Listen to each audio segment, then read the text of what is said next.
We are 2/3 of the way through the year, which is crazy, and next year is 2020, which is even crazier. I remember being a little kid and hearing things like, oh, such and such is going to happen by 2020, and we're almost there. Also, last week I turned 29 and I'm just doubling down on the realization that time is disappearing and we're not getting it back, but I have also had the realization that we do have a little bit more control over our lives than we think we do, and today I wanted to share 10 things with you that you could do before the end of the year to make the absolute most of 2019. The first habit that you could start adding to your daily life is curiosity, and just bear with me. What I mean by that is the next time you hear something that you don't really know anything about, instead of just brushing it off, actually take a moment to do a Google search and just learn a little bit more about it. This is something I've been doing ever since I was about a teenager, or ever since we've really had access to information and the internet.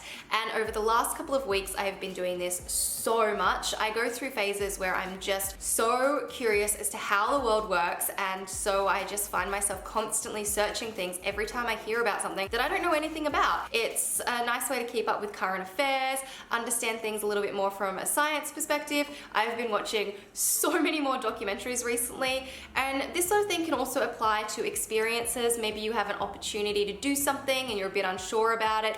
I'd say just jump in and do it and learn how that experience affects you. But the idea is to get up and stop being on the sidelines of life and just be a little bit more curious about how the world works, how it affects you, and how you affect the world as well. The second thing does kind of follow on a little bit from the first point, and you know I'm all about education and learning, and there are 4 months left of the year. So this is now a really great opportunity to either start a course that you've been wanting to do, or even set yourself a challenge that you've been wanting to do. So Lingoda came to me and asked me to let you know about the last language marathon they are running this year. Lingoda is an online language school, and as I said, they are running their last language marathon. They have online structured classes, native speaking teachers, and the classes are quite small, so it's a really positive and encouraging learning environment. They have a full marathon, which is 30 days per month, or a half marathon, which is 15 days per month. This last marathon starts on the 23rd of September and runs through until December 21st. And if you complete the full marathon, you will receive a 100% refund of the tuition fees and a 50% refund of the tuition fees for the half marathon. There is a €49 deposit, which I do have a discount code for to get €10 off, which I'll have linked in the description. But that deposit also comes off your first month of payment, but it's also part of the refund you will receive at the end if you do complete the full marathon. So if you do book a class and you miss it, you will no longer be eligible for the refund. So it's a bit of an incentive to help push you to make the commitment to show up every single day, so that by the end of the year, you're actually where you want to be. The languages include English, German, French, Spanish, and business English, and it doesn't matter what level you're at. You could be a complete beginner or someone that is advanced. You can still participate and take part. So make sure to get in your deposits by the 9th of September to secure your place. And if you would like more information, everything will be listed in the description. You can also check out their Instagram if you would like to see some stories from people who have participated and how they've gone with the courses. The last third of the year, I think, is the best time to start looking at doing more courses or more educational based things, especially small courses. I mean, for me, my goal for the rest of the year is to get through the rest of the semester as smoothly as possible, pass all of my classes, and try to enjoy myself while doing so. The third thing follows on from challenges, and that's fitness challenges or setting yourself fitness goals. I know that every single year I always have in my New Year's resolutions or my goals that I want to improve my health and my fitness, and a lot of the time I never really make the proper commitment. But this year in April, so 1/3 of the way through the year, I actually made that decision, and there was no reason for it, just something sparked and I decided to join a gym. And over the last 4 months, I have dropped a dress size. My body looks entirely different and I feel incredible. My stamina has increased, my fitness has increased.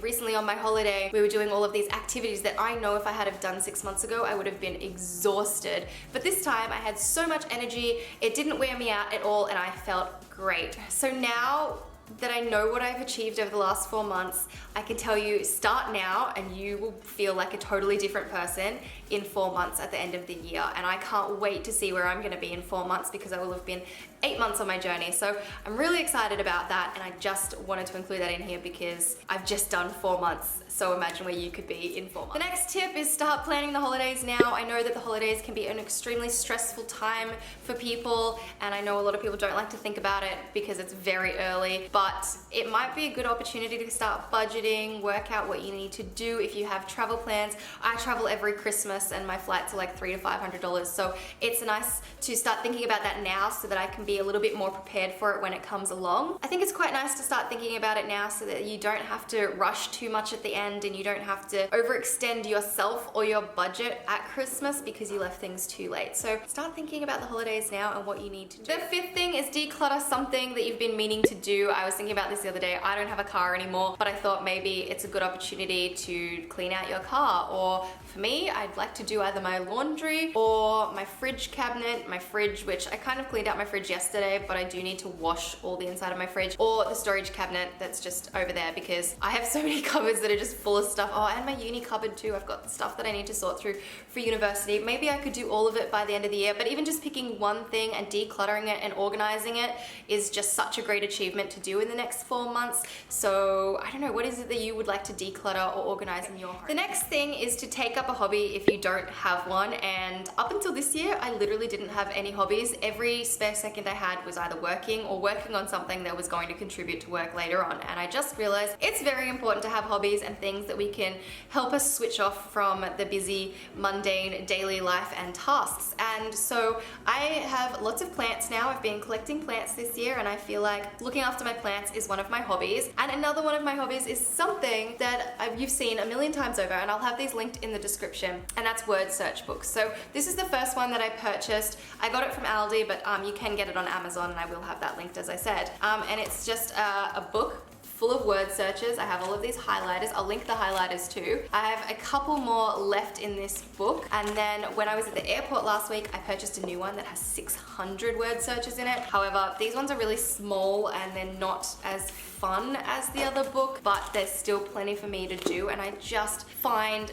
word searches to be super relaxing. They're my personal choice of puzzles, but you might be into something like Sudokus or crosswords or something like that. So I just think it's a nice opportunity over the next couple of months is to take up a hobby, something that you can use to unwind and really enjoy life with. The next thing is to do a digital clean, and I've been meaning to do this on my phone. I think it's a really good opportunity to go through all of your apps and delete anything that you find you don't use, declutter. I don't have too many, but there's definitely a few in there that I never use and I should just delete them. And I find like sometimes I'll download apps for traveling. I might as well just delete them until I need them and just re-download them before I leave again.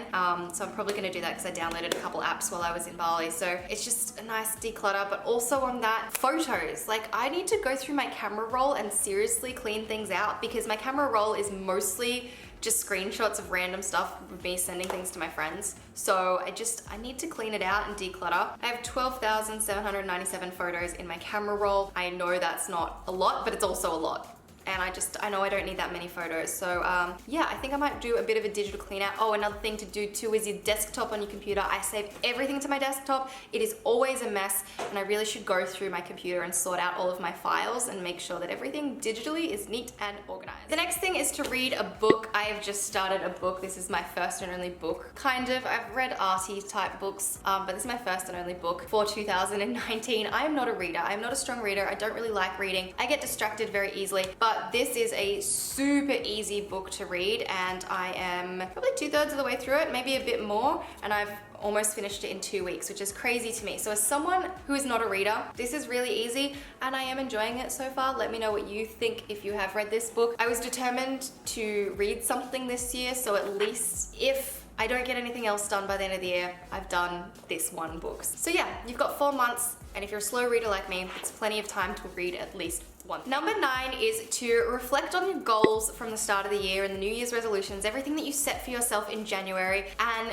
look at what you've been working on, what you've forgotten about, because I'm sure there's some goals that you've forgotten about, and then start thinking about what goals you might want to have in 2020. This is a great time of the year to reflect on your progress and think about what you can either rearrange or create new timelines for things that you might not get achieved now but can be moved to next year. There's just a lot that you can do with this time of the year in goal setting, so have a look back, have a look forward and you can kind of work out where you're gonna go, not only for the end of this year, but also for next year as well. And the 10th and final thing that you could do before the end of the year is to make some cuts in your life. And these are the things that are not going to hinder your existence or make you miserable. They're actually cuts that would be very beneficial into helping you lead a much happier and healthier life. It might be health cuts. Maybe you have too much sugar.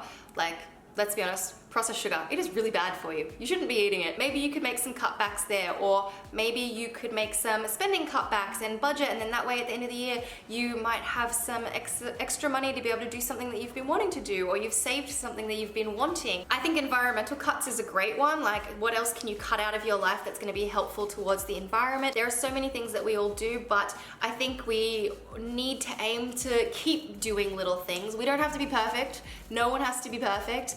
And what I do might not be something that you can do, and what you do is something that I might not be able to do. But I think the idea is to just kind of work out what it is that you can cut out of your life. Like, say you'll never buy bottled water again unless you're in a country that needs or requires bottled water. Or maybe you'll never drink from a straw again and you'll start carrying around a metal straw. But start thinking about what it is that you could actually cut out of your life that would be very beneficial for you for the rest of the year. And it's also a nice little challenge too. So those are the 10 things that you could do before the end of the year. I really hope you guys have found this video interesting and helpful. Let me know in the comments down below if there is anything that you plan on doing before the end of the year to make 2019 amazing. And up the top here, you can check out my last video. Down the bottom, I'll leave a link to another one of my videos, and I'll see you in the next one.